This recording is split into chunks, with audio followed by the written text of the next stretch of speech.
Hi, I'm John Cronin, row 4 UK candidate at the Battle of Ideas. With me is regular guest Matt Stevens, and very special guest, very honoured to meet Richard Tice. Great to be with you, John. Thanks for having me. Leader of Reform.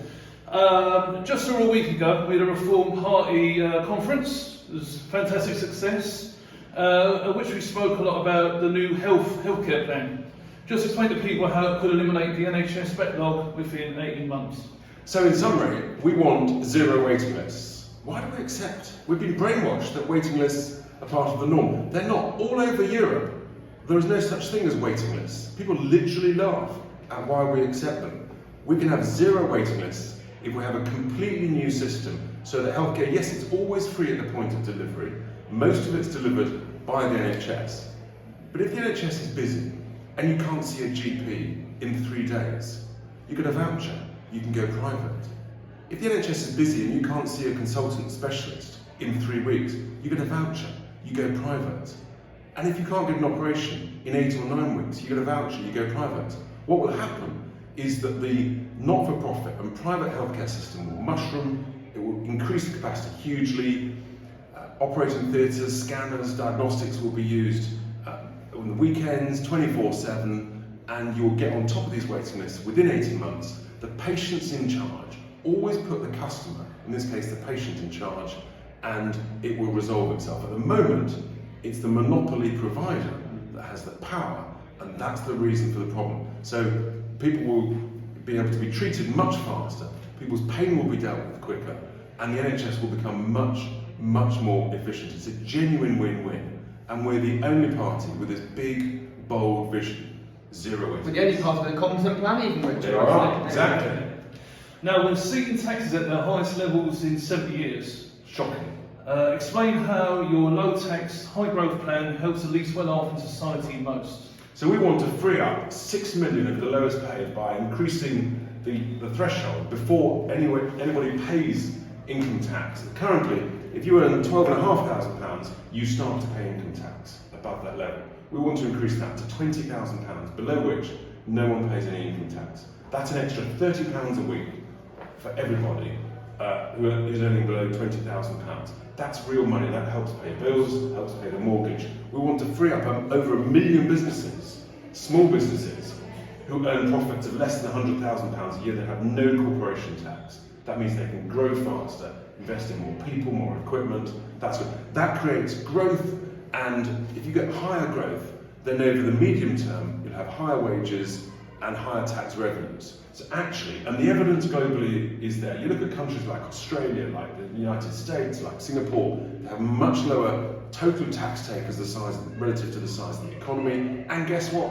They grow faster and they create higher tax revenues over the medium term. The evidence is there. We need to cut taxes for the least well off, and for the smaller businesses, you'll get higher growth, more action and more tax revenues. Makes sense. I think that's something that Boris Johnson doesn't acknowledge. And actually, I want to talk to you a little bit about his conference speech this week. You spoke about it on Talk Radio, and you explained how he's such a good salesman and how it all sounds good.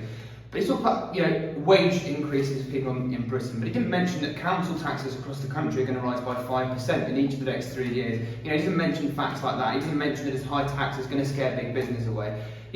Just how damning was that statement by Boris Johnson? Look, he's a great salesman, and he gave a great after-dinner speech.